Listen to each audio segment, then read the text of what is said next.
Саши, по време на социализма аз подготвих ритуали по кръщавки, по венчавки в ритуалната зала на Белцов и сега част от ритуала ще го възпроизведа и тук.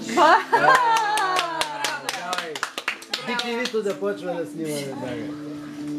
Да ставам ли? Не. Не сме знаели, че го споделиш с нас. Вила мома, 3 златни венци.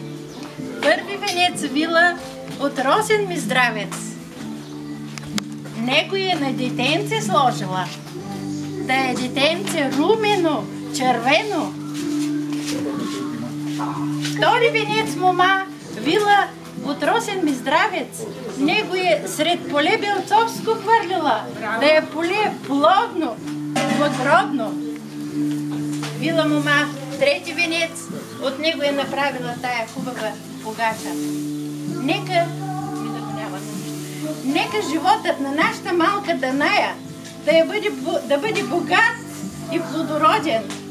Както пчеличките са неуморни, които събират медеца, с който ще посадим питката, така и тя да е трудолюбива, умна, сладка като меда.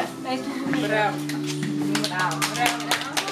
И сега, след като обявим именцето на детето, и казвам: расти, мило детенце, здраво, весело и щастливо, умно и трудолюбиво, за радост на твоите мили родители и гордост на нашата република България.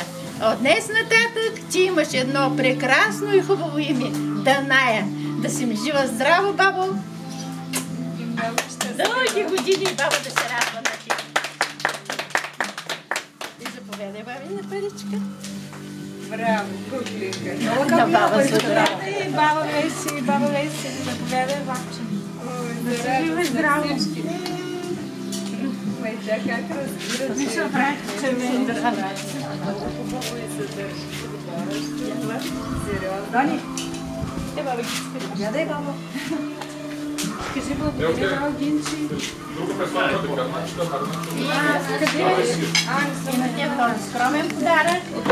Дай на мама да... Живей здрава, сега да се обичат и да се уважават с мамата ще ръка.